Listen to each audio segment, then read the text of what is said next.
Hey everyone, it's Ryan here, and today was max effort deadlift day. Alright. Decided to do a sumo against some chains, 40 pounds of chains. So it's my first real ramp up set, 405. I'm actually very happy with my sumo. I've not pulled heavy sumo in quite some time. At one point years ago, my sumo and conventional were what and what. It's definitely detrained and got weaker, and we know that's definitely a lower body weakness. If your sumo is lagging behind your conventional, it tends to mean your lower body's lagging behind your upper body. And I can clearly see it. My legs are smaller than they need to be. But that was a 435. That went up easy. I was like, you know what? I know I can get 455 with the chains today. So I ramped up to a 455. Everything was cool and collected. I wasn't psyched up or nothing. And locked in, pulled it tight, and grabbed it.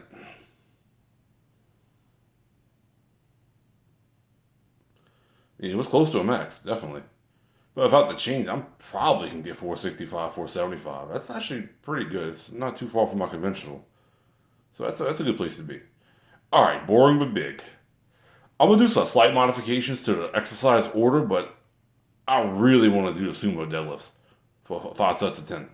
I'll probably do that on squat day, though, because I really don't want to squat for 5 sets of 10. I have reasons for that, for just the shear on my knees. And besides, I want to really focus on the posterior chain of my body because that my glutes and hamstrings and low back is a weak link. It always has, especially my glutes. Like my glutes do not grow like all my other muscles. It's actually kind of comical. Everybody knows me in real life knows that Ryan's big everywhere but his butt. He has he lacks glute development, and which is crazy because I squat and deadlift, but I'm really gonna put a lot of focus in that part of my body going forward, at least for lower body. So I did 5 sets of 10. This is only 225. I can up this to 235 come Monday when I do squat, after I do my heavy squat. And I'm going to do conventional on Friday because conventional is more of a back builder. This is more of a lower body builder. It does work your back though. And in fact, I did feel a lot in my low back, but not pain. It's like the erectors were pumped. But I feel good now. That's the beauty part of this type of training. You don't feel beat up after. You feel good. It's rough while doing it, and this wasn't too bad. Honestly, I'm in decent shape, so boring but big ain't that big of a deal for me. And I'm doing it all beltless, just to get a little extra core work. Really want to bring the core up, definitely. And I'm looking a tad bit leaner, like my weightlifting belt's fitting looser. So that's real good. We're doing real good with a lot of things right now. Even working in the heat, I'm able to still keep my training up. And I'm not doing anything special. I try to get 7 8 hours of sleep every night. I'm not really drinking any alcohol at this time. Diet's fairly high in protein. I do a lot of salt, but I have to salt. I was actually cramping yesterday from all the dips and the pressing. Like my chest and triceps are cramping at work. Every time I move a certain way. It's kind of funny actually. But that means we stimulated the muscles we wanted to stimulate yesterday. I don't think I've ever done boring but big on a sumo. And a lot of powerlifters don't like sumo. They think it's a bad lift. And honestly, for athletes, it's probably better than the conventional. Just because the wide stance and the extra hip strength it requires to use, and hip mobility. And Louis Simmons is big on sumo deadlifts. And the sumo absolutely carries over to the conventional, whereas the conventional may not carry over to the sumo. But you do nothing but sumo deadlifting and get really strong at it, you're going to have a decent conventional, irrespective, like off the dump. And there were times in my training where I did nothing but sumo, and very quickly my conventional was right where my sumo was. Because the conventional deadlift's a low skill lift. Sumo's a little more technique based. Like I was playing with foot position a little bit and trying to practice squatting to the bar because on a sumo you kind of squat to the bar, whereas conventionally you hinge. This is more of a squatty deadlift. But as I said, it works the back and everything, just like conventional, but the ratios are a little different, a little more lower body focus. So I'll probably put this on lower body day, squat day, rather. Yeah, but 5 sets of 10 is boring but big. Like, I had a guy yesterday in my comment section say he believes sets of 10 are the key to getting strong. I was like 100% agree. Every time I hit good PRs, it's always been after phases of doing sets of 10. But there's a caveat of doing a lot of sets of 10 to get strong, is you have to do at least one heavy set first. Ramp up to a heavy max, or do like a top set of 3 or a top set of 5. Then do some back off work at 10, and it just works. Because you get the neural drive and attenuating the upper threshold muscle fibers on the heavy set, coming in and doing metabolic work after.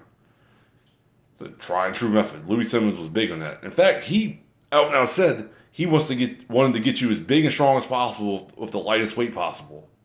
And what did he mean by that? Well, you're doing your heavy work already. There's no point in coming in after doing a max effort lift and doing heavy sets of 3 or heavy sets of 5. You honestly just burying recovery for potentially maybe 5% more strength gains. That's potential. But the stress on your recovery is not worth it. All right, Pendlay rows. I'm trying to do these as strict as I can, and explosive as I can. And I got 12 in the last, so I could probably up the weight. But Pendlay rows is an explosive movement. And I'm using comically lightweight. It's 135.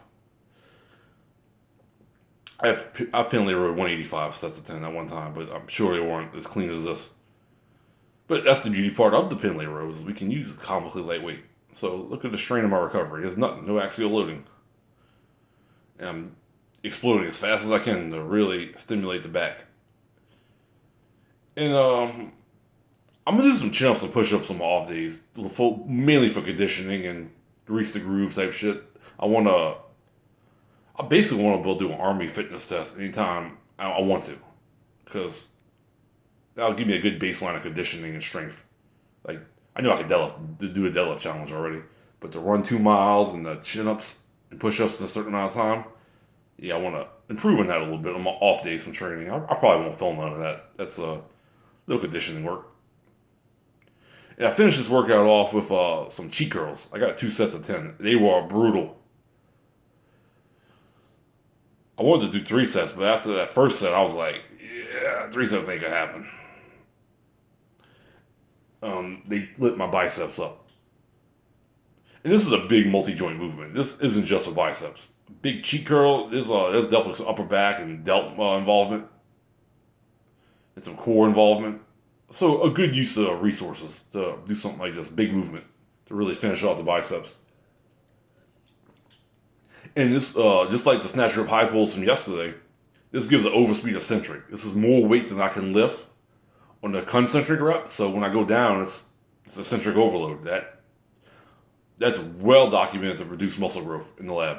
So I'm gonna add some of those movements in snatch grip high pulls on press day and cheat curls on back day, because this is more of a back and bicep day. After doing the deadlifting. And my second set felt a little better, but once I got to like that 7th rep, it was hell. If y'all enjoy these vlogs, I would really appreciate a like and a follow. It's not necessary, but I would appreciate it. And yeah, you can see a look in my face. All right, y'all. I will see y'all Monday for Max Effort Squat Day.